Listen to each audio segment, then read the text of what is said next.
Hi everyone, my name is Gary Gomes. I'm coming to you every week with information about Vedic astrology. I've been a Vedic astrologer for over 30 years. I started in 1990, started studying in 1990. I've been a Reiki master for about 25 years, Kriya Yoga priest for about the same amount of time, and also a meditator since almost as long as a little bit longer than I was an astrologer. I've also studied Ayurvedic pulse diagnosis. I've also, let's see now, I also have a doctoral degree in education and a master's in business administration and a bachelor's in sociology, which was arrived at after two other majors I considered. History and journalistic studies. So, and I've also been recognized by the Indian Council of Astrological Sciences, Vidya Bhavan, and a variety of other organizations for contributions to Vedic astrology. So, and also former head of the Council of Vedic Astrology in the United States and internationally, and written a few articles, working on a book on Vedic astrology, and also working on a school devoted to astrology and astrological traditions. So I just want to give you a little bit of my background. For those of you who've seen this before, it's really a way of talking to you about what's happening astrologically in the world, sharing information with you about upcoming events, and also in addition to giving a global view, giving you a view of your individual horoscopes over the next week. I did make an announcement this past week that I am going to be starting a music channel probably in April, and that's another one of my passions, one of my loves. I actually used to be on the radio when I was in college, and I've written articles for several online publications, including all about jazz and um, Perfect Sound Forever. Although I've been very remiss in submitting articles for them recently. Um, the um, the major idea behind music channel is really to introduce you to different types of music, how they interact, how they affect society. Uh, Maybe expose you to some different forms of music that you've never heard, and also try to serve as like a general information forum for music. And there'll also be an intersection between music and astrology, music and spiritual life, music and because music has a very strong, at least from my perspective, spiritual component to it. So I'm really looking forward to that. But that'll be a separate channel. And I may actually get to play a little bit on that channel. So the old expression, "I've suffered from my art. Uh, Now it's your turn," is apt here. So no, seriously, I'm not a bad player. I just like to make fun of myself a little from time to time. The other thing is we are going to be uh, changing formats. I am trying to get more subscribers so I can bring you a better quality presentation. And that will probably happen again after April, because I need uh, my facilities right now aren't the way they're supposed to be. So we'll be doing some new studio work, and like I said, target dates are on April. It's a little bit iffy, but that's the target date. And I may even also do some additional channels and some Instagram pages just to keep you informed and be a little bit more present in social media. My dream is really to build up a large astrological network, and I know these already exist, but to build up a large astrological network, have a free flow of ideas. I've also done videos for Sagittarius Astrology and the Astra Vedic Astrology, and I'm also a teacher at Kepler College, former board member at Kepler, and also a teacher at Dyer Academy out of the Netherlands, and a teacher at the American College of Vedic Astrology. So I've been around a lot. I've done a few things, yeah, but look for the book. The book is coming soon. And so without further ado, by the way, if anybody wants to get in touch with me, either for private lessons or for astrology readings, you can contact me. The best way is probably through my cell phone at 508-525-0001, or you can contact me at NEIVAS, that's the Northeast Institute of Vedic Astrology and Studies, at Comcast.net. So NEIVAS at Comcast.net, or just simply to Gary Gomes G at gmail.com. So some of those numbers show up in the bumpers to this video. I'm going to have to figure out a way to do the bumpers myself for the TV broadcast fairly soon. And that's part of the transition that will happen in March. But April, May looks like more the time that we'll be moving to a more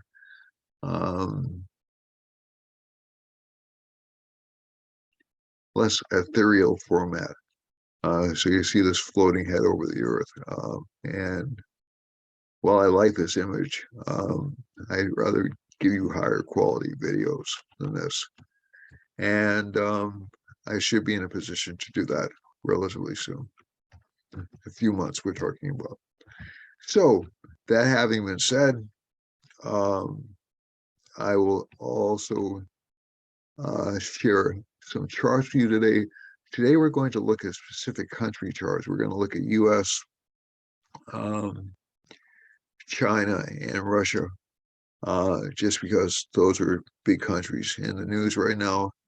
I don't have Canada's chart, unfortunately. I wish I had, but I will make a few comments about what's happening in Canada, and also about autocrats. You know, that seems to be like a big rush in books right now about autocracies taking control of countries. So, and there are different types of autocracies. So we'll discuss that as well. All right, so let's go see if we can pull the chart up. And this first chart is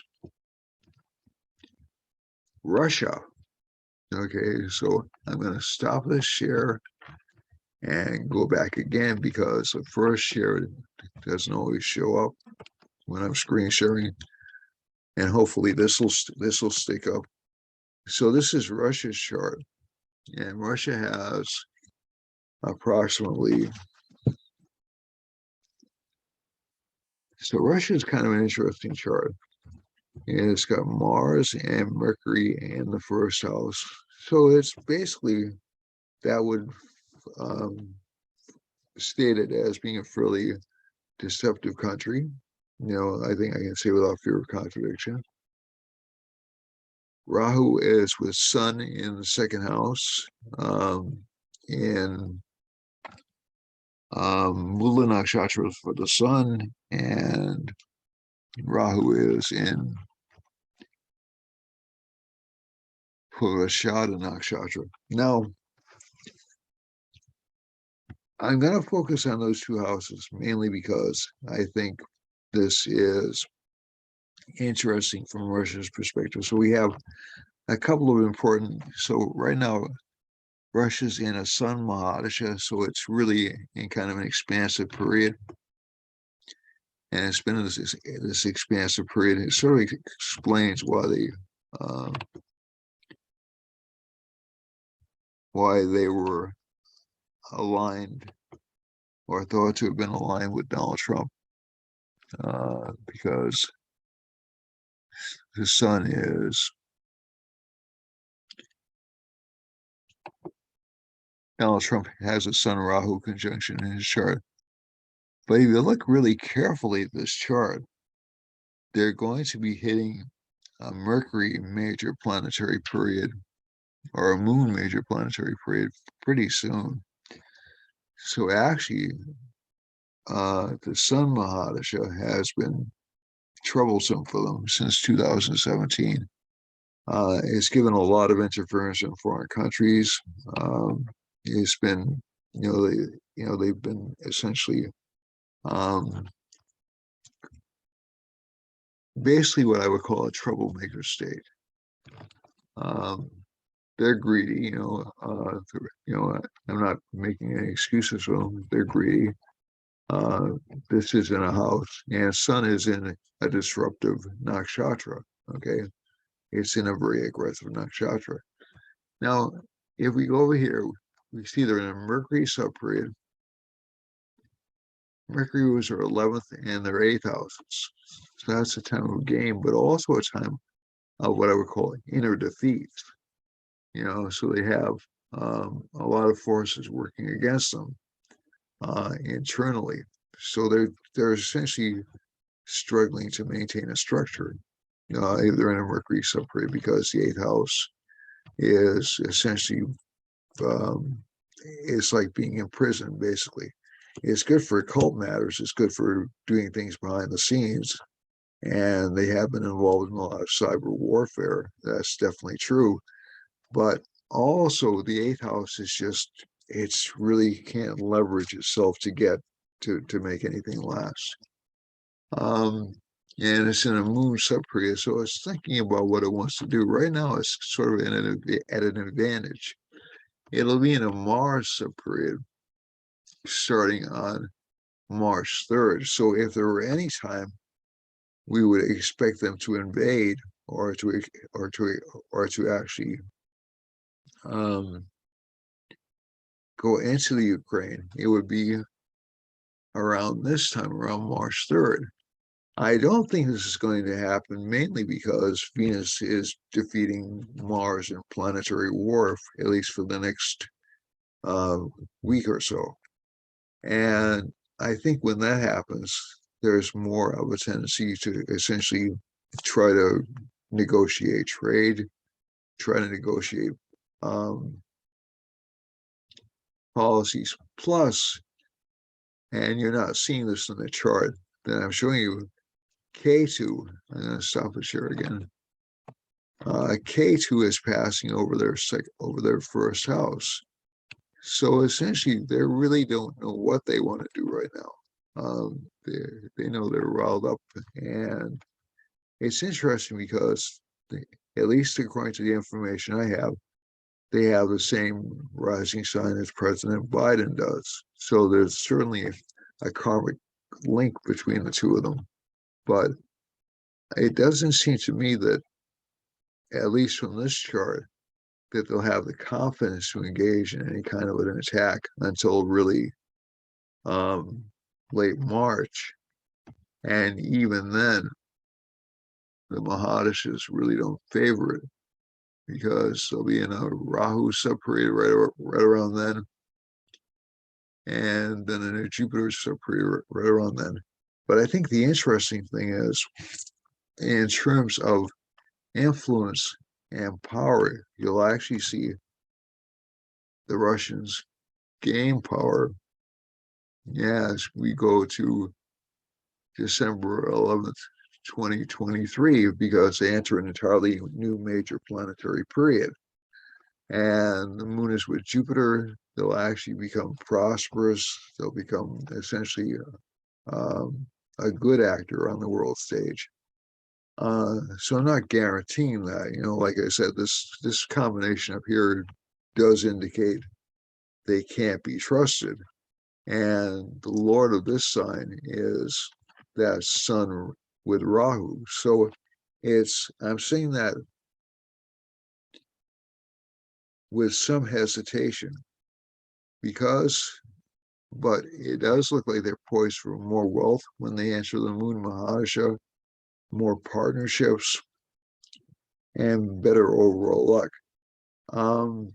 I don't think this chart is very good for conquest, to be honest with you. Saturn's in the sixth house from the moon by transit. It's in natal Saturn sign. Saturn just went over the Soviet sun, so they were embarrassed by countries like Turkey and Syria, essentially countries that wouldn't have given it a problem many years ago. And I think that right now Saturn in this sign and over the summer months, pretty much until January 2023, Russia will feel it has something to prove, but it'll actually emerge in I would say in late 2023 as a more formidable entity, not quite so warlike, more educationally oriented. So let's look at China, and more prosperous. Now, China also is really close, at least according to the China information I have, which is October 1st, 1949 at 3:01 and 36 a.m. in Beijing. China is going through what's called a 7.5-year period of Saturn. So what does that mean in plain English? Well, basically, a 7.5-year period of Saturn is basically a period in which you can have great rises, but also great falls. Now, the last transit of Saturn to of this Sade Sati, which started around 2017, is and again around 2019, late 2019 was when there was a cluster of planets in this sign, including Saturn. And Saturn's been in this sign, over the moon sign for the past 2 years or so, and that's essentially constricted China's economy, right? So so they've been in a lot of trouble. The next transit will start in April, and that'll be around April 28th, and that'll be into Aquarius, but it won't last very long. It'll go back into Capricorn roughly in around June, and then stay in Capricorn really until late January of 2023. Now, the thing I find fascinating, though, is that China is, at the end of the summer, changing major planetary periods. So it's leaving Saturn, which for some charts is a really great time to work hard. It's really phenomenal time to work hard. Saturn's in China's first house. It's a great time for contrary to popular belief, it's a great time for competitiveness. It's a great time to build up financial security. It's a great time to build up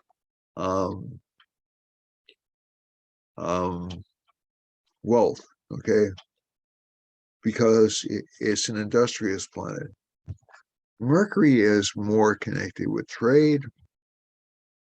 And Mercury over here, I don't know if you can see it very well. I'm going to stop the share and start it again because I don't trust this little guy. Okay. And Mercury is over here, and it's right next to Ketu. So, and it's hemmed in between Sun and Ketu. Now, that's technically not a malefic combination, but Mercury-Ketu combinations also produce liars. Okay, so Mercury's in its exalted sign. That means it'll be very adept at propaganda, very adept at cybersecurity threats, but also it's not the best planet for this rising sign. And I'll tell you why. It also has the seeds in it for dissolution of the country, especially around or regionalization, increasing regionalization of the country, and even some potential for civil war. This will be around 2025, and I think you're going to see China either engaging in some risky behavior around 2025, but also focusing more on trying to increase its political pull even more so than during the Saturn Mahadasha. But Mercury Mahadashas, from my experience, tend to be erratic. So even an exalted Mercury, which China has, it'll come up with great inventions, but its economic consistency will be it'll be tough. Plus, this last 2.5 year period of Saturn, although it looks like a good Saturn transit, will actually get rid of everything China doesn't need. It'll essentially start wiping the slate clean. And it really won't come out of that period until around 2025 or so. So you're going to see China in a state of relative disarray over the next couple of years, and also having to reestablish itself around 2027. And so this is not, so I'm not seeing, I know at least one of my fellow astrologers indicated that China would collapse under its own weight. I don't think that's going to happen, but it's going to have a lot of internal strife. Now let's look quickly at the US chart.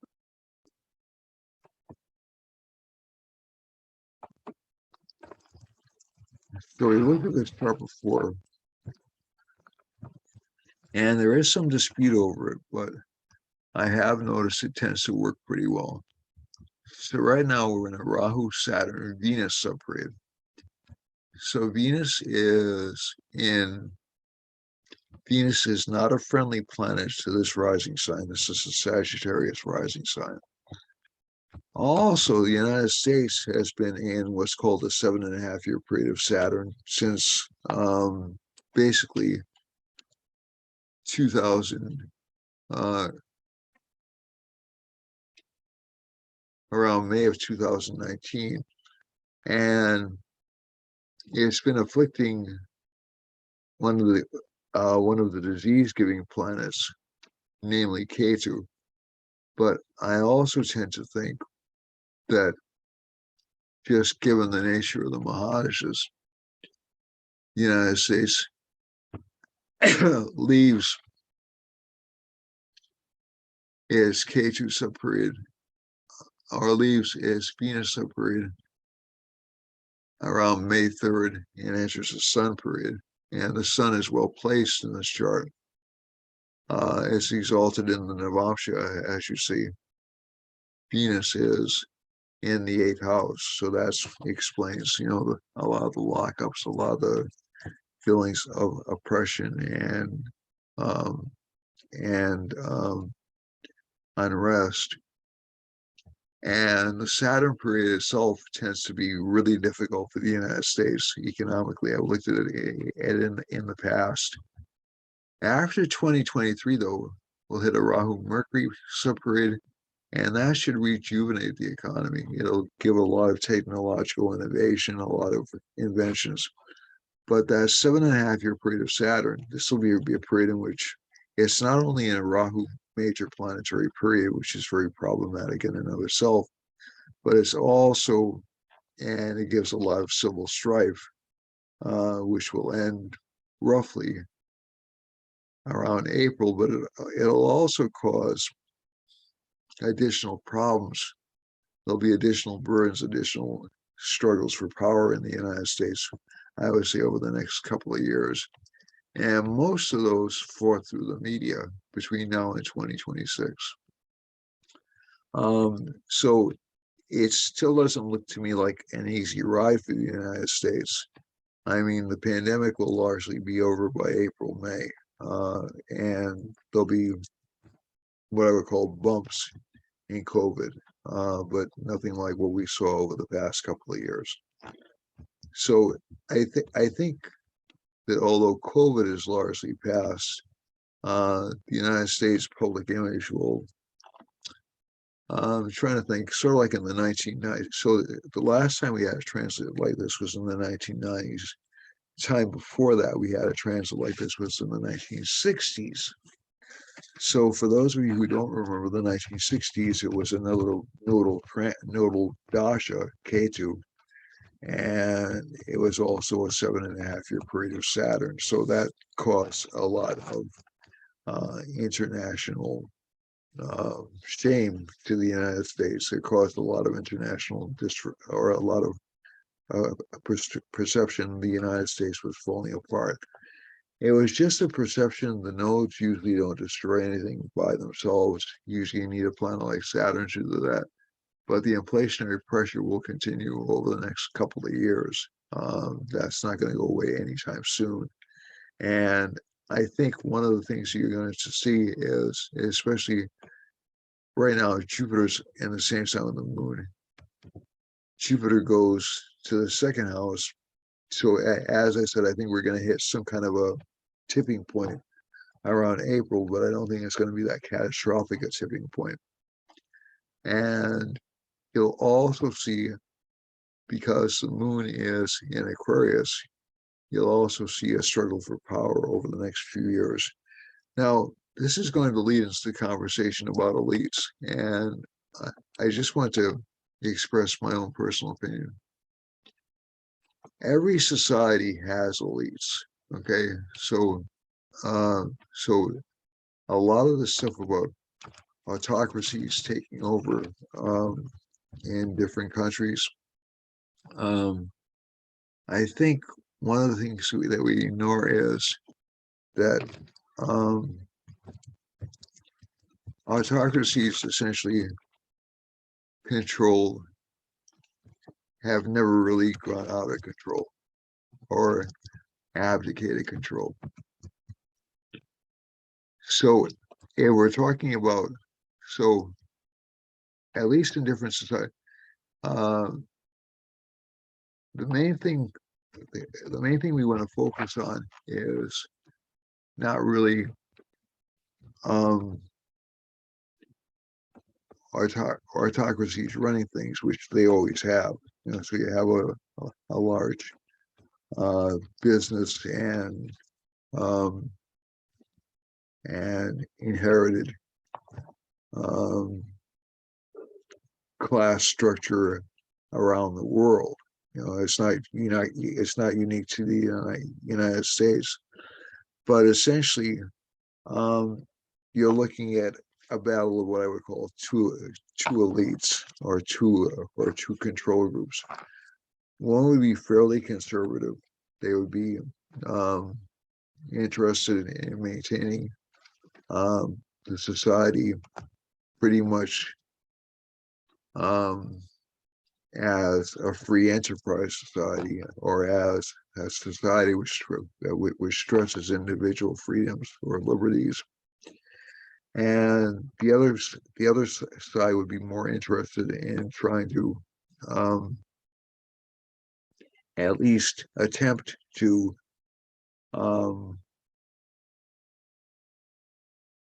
change the trajectory of the world so it becomes more equitable, more economically balanced, but also that also leads to fewer individual freedoms. So this is kind of an interesting dilemma we find ourselves in here. Neither one of these groups is a friend to the common man. Okay, so let's be clear about that or the common individual. They're not really interested by and large, from what I've seen, in making sure that everybody gets a fair shake. They're so so so essentially they're both intended to keep power where it is and not share power. That's at least my perspective. And they're acting sort of like there's an attempt to protect institutional sovereignty with Saturn and Capricorn. Okay. So that Saturn and Capricorn tends to be a repressive placement. It tends to democratize a bit, so that's a good thing, so that tends to be a good thing. But when Saturn moves into Jupiter or into Aquarius, it'll probably put more emphasis on putting control of things into fewer people's hands. You will see, I would tend to say, more focus on egalitarianism and um, and sharing the wealth and innovation in the United States and in the world in particular, roughly between 2023 and 2025. After that, I think it'll snap back into place. I think it'll snap back into like existing groups that have always held a lot of power. So I think one of the things they, so are we looking for real change? Yes, a lot of people are looking for real change. Will either of these groups give it to people? It's highly unlikely. So I'm not calling out for it. And again, one of the things I am predicting, and I'm going to stick with this prediction, is you're going to see the eruption of revolts, like the 2020 demonstrations in the cities, and like the Ottawa blockade right now, and so you'll see a lot of internal things like this happening in a wide variety of countries, not just the United States. The United States or Canada are known as open democracies, but they're both going to get a little bit. And for those of you who weren't around at the end of the 1960s, a lot of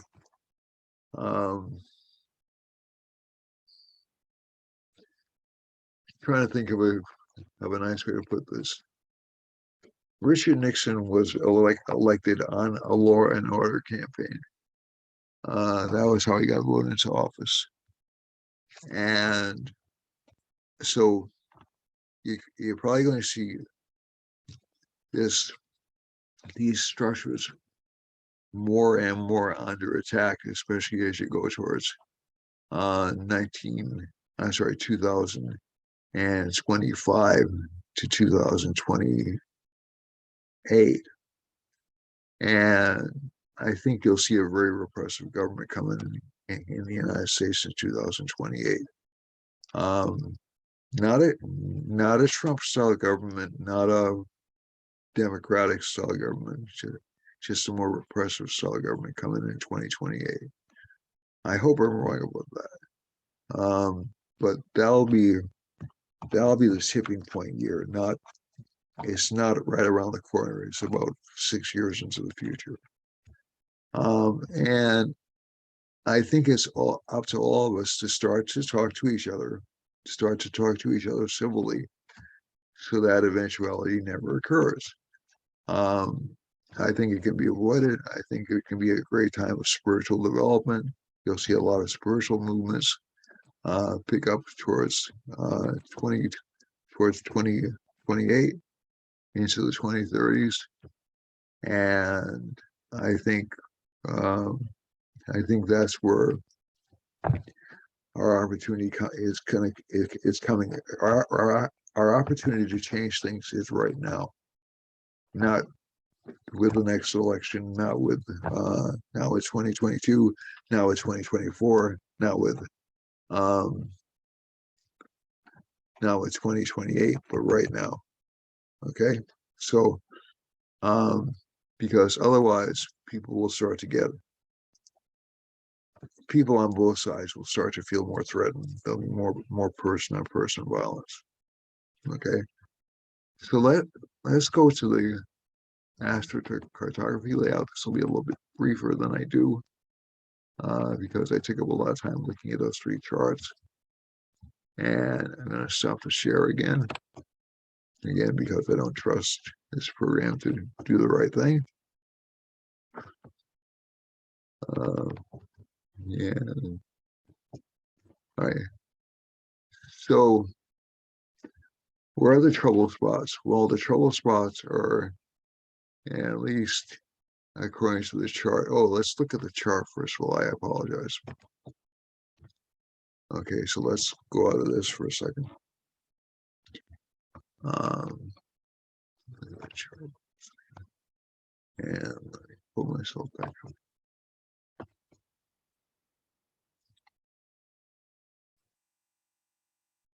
See the trouble you get into pontificating. Okay, so let's look at the chart. So this is kind of an unusual phenomenon. Venus usually travels more quickly than Mars does. Okay, so eventually Venus will lose the planetary war again to Mars because Venus will overtake Mars. But right now, Venus is winning the planetary war with Mars, so people have calmed down quite a bit. So they're anticipating Russia is going to invade, but Russia never invaded, and so that Venus Mars, the most likely time for that to happen will be when Mars is exalted and Venus is weakened. But I still don't think that's in the cards. I still think it's going to be more of a bluff situation. Sun-Jupiter conjunction, pretty strong right now. You'll hear a lot of projections for the decline of COVID and a lot of information. Now, again, Mercury is at 10 degrees, still pretty far away from Saturn. Within about 10 days, you're going to hear a lot of doom and gloom from the media. You're also going to see a lot of suppression in social media. And again, this is not something that I'm taking sides on. I'm just saying this is what the chart shows. So you'll see a lot of suppression both here and in Europe and around the world. Okay, so it's not really going to be just us. Every government around the world is going to be doing it. And I'll continue for about, I would say about another 15 days. Then there'll be some breaks and some interruptions and also some good news coming out in early April. But again, like I said, the markets are going to be a little bit fragile over the next couple of months, mainly because of Mars and Venus going into Capricorn, and then finally Saturn and Mars and Venus all and Mercury for a short time, all being in Aquarius. The other thing that I want to point out is Rahu goes into Aries. It'll make people more prone to violence, more prone to attacks, more prone to putting down protests more quickly than before. And really, a lot of that won't clear up until late May. And I think the summertime, you're going to see basically what I would call a lot of violent outbreaks, but a lot of almost instantaneous shutting down of protests. So that'll last between now and January of 2023. I do think you are going to see a large Republican wave in the Senate and the House in November, but it'll be interesting to see what happens in terms of local races, and whether or not the Democratic Party is going to. I was just trying to think of a good way to put this that doesn't sound conspiratorial.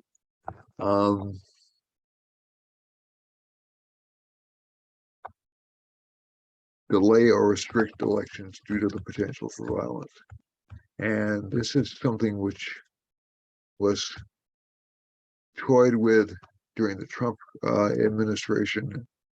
The idea was toyed with, and I think it's also interesting enough. I think you'll see a lot of the scandals surrounding Trump sort of disappear around the end of March. I could be very wrong about that.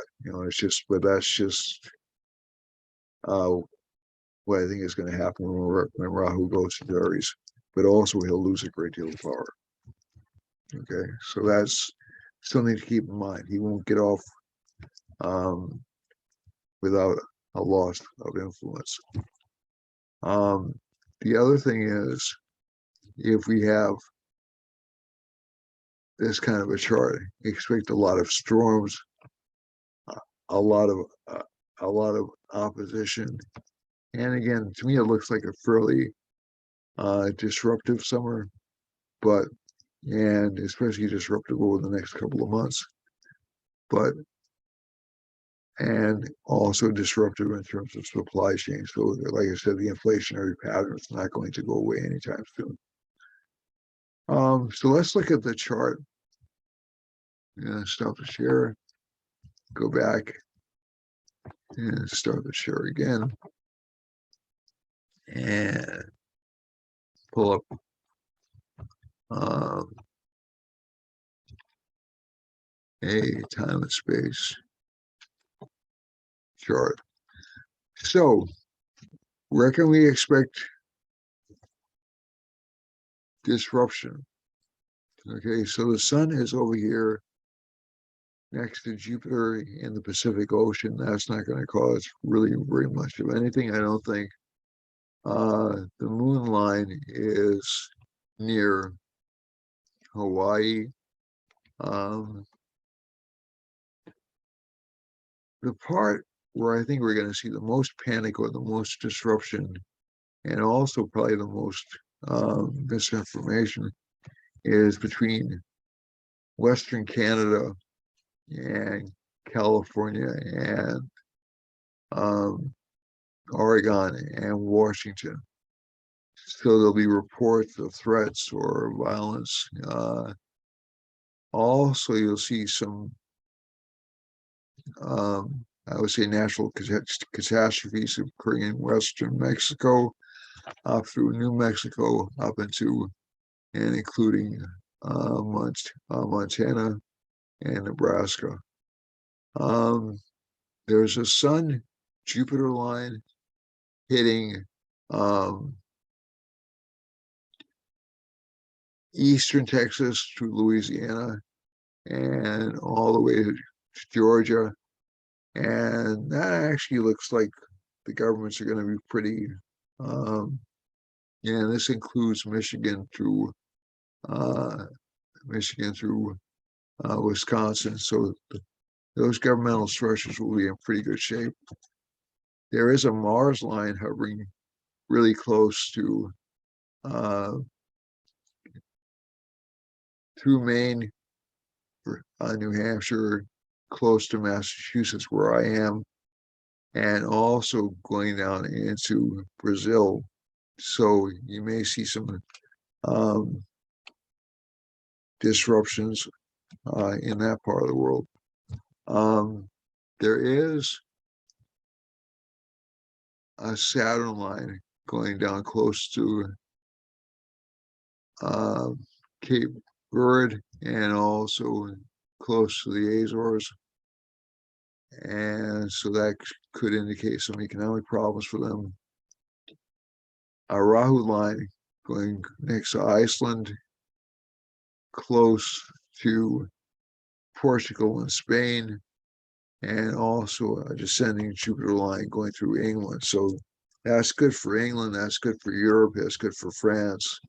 You'll see a lot more order in that part of the world, a lot more conventional thinking. But again, I am worried about the euro over the next few months.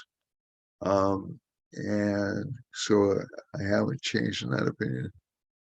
There's a moon line going through Turkey and Eastern Europe and Finland. So essentially what that means, and also through most of Africa. So essentially what that means is there's going to be change in governments or change in perspectives. Also some flooding or some disruption in central Turkey.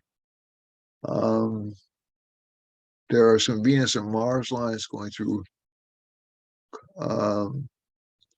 Iran, Syria, Eastern Turkey, excuse me, and Saudi Arabia. So you can expect those places to have some internal violence or some internal disruption. Mercury is running through Iran. So again, bad news coming out of Iran, disappointing news coming out of Iran, and some panic in Western India and also Europe. Now let's look over by where the Ukraine would be and Russia. And we have a Mercury line. Yeah, so we're not going to, this fear of threat of war isn't going to go away for about another 3 months or so. I hate to say it, but that's really what I'm seeing. And like I said, could I be wrong about Russia invading Ukraine? Yeah, but I still think if they do, it'll only be for targeted states. They won't, it won't be a complete takeover. Number one. Number two, it'll be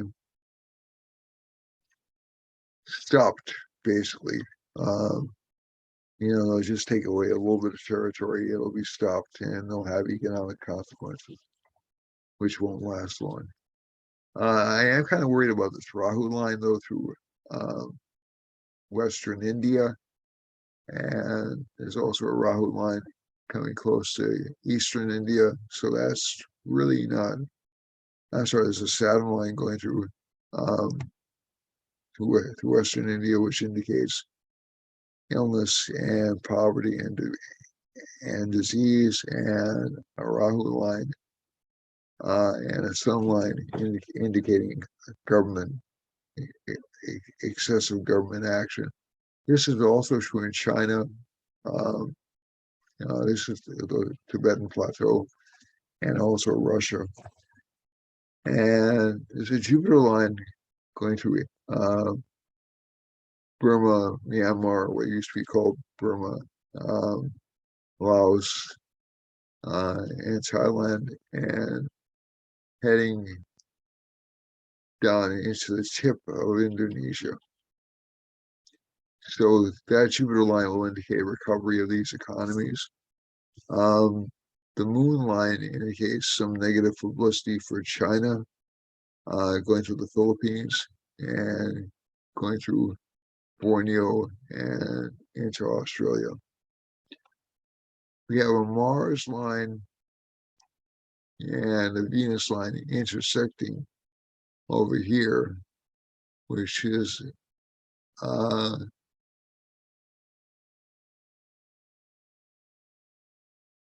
I want to say West New Guinea and East New Guinea. So that part of the world will be in disruption. So will Western Australia. And there's a Mercury line coming through Middle Australia. So again, and a Saturn line coming close to Eastern Australia, and also through, and the Mercury line again indicating bad news, hitting both New Zealand and Eastern Australia. So we can expect some economic slowdowns in Australia. In Canada, I want to look at that. So in Canada, this is roughly where Ottawa is. Okay, so there are no lines around Ottawa, but it looks like government will be retaking control in Ottawa, and this won't be the last of demonstrations you see like this. I just think they won't all be COVID related, you know. So I mean, I think that's something that people should keep in mind. Every demonstration, every um, blockade will not be directly connected with the COVID um, pandemic. Um, I think you will see some attempts this summertime to reinitiate restrictions, which will go over like a lead balloon. I just don't think um, that people will be willing um, to go along with this anywhere in the world, and that'll cause some arguments or some fights. But that's about it for the world map. Now let me see. I don't have a lot of time to do the individual charts, so let's see if I can do this really fast. Aries, focus on career, relationship life is a little bit more even, a little bit more under control, but career life is tough, and also that dissatisfaction with money continues. Taurus has career relationship problems, but career life seems to be going actually swimmingly well for Taurus. And also there'll be some concern about children for Taurus rising.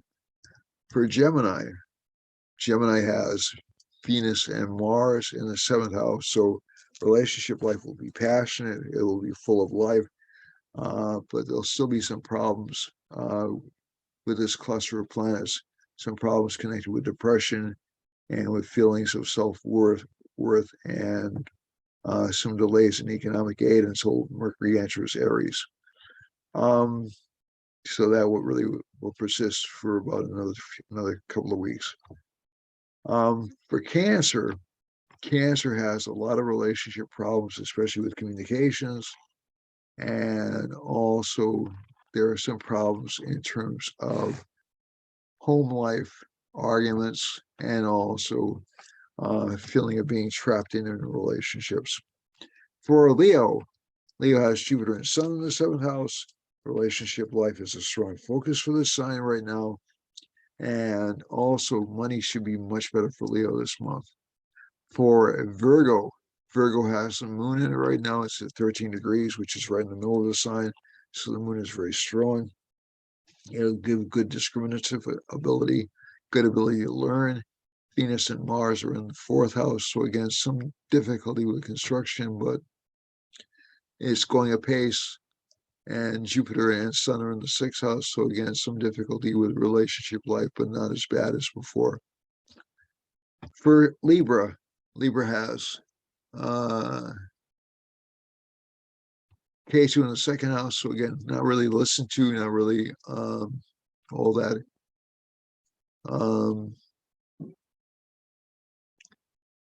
paid attention to.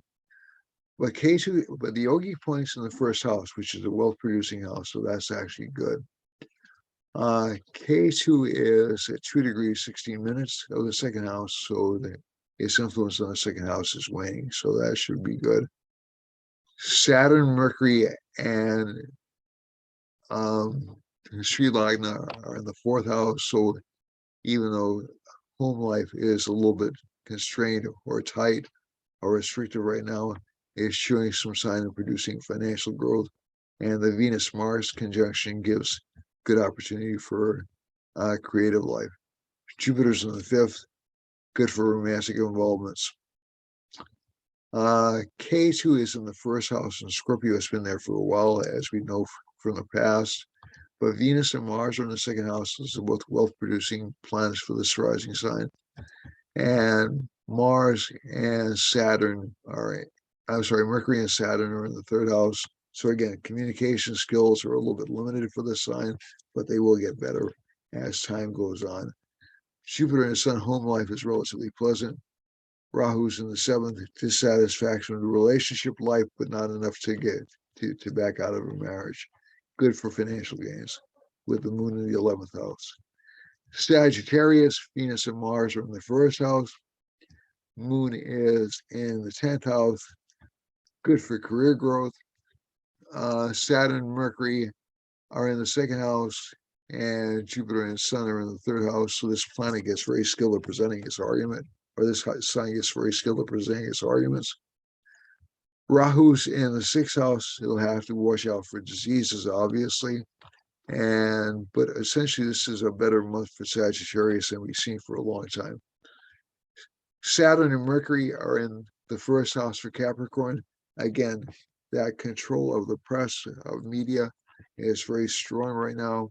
It'll loosen up over the next 2 months or so. Jupiter and Sun are in the second house, good for financial growth. Although money will go for unexpected expenses. And finally, let's get back to Aquarius. Jupiter and Sun are in the first house. That's a great combination. 2 houses of wealth are involved in the first house. Expenses, though, are still plaguing the sign, really will until around April, and then again after June. And it won't get out of expenses, but it will get additional responsibilities in January of next year. But basically dissatisfied with home life, dissatisfied with romantic life. Romantic partners are very much on its mind. And Saturn and Mercury, though, that tends to block relationships.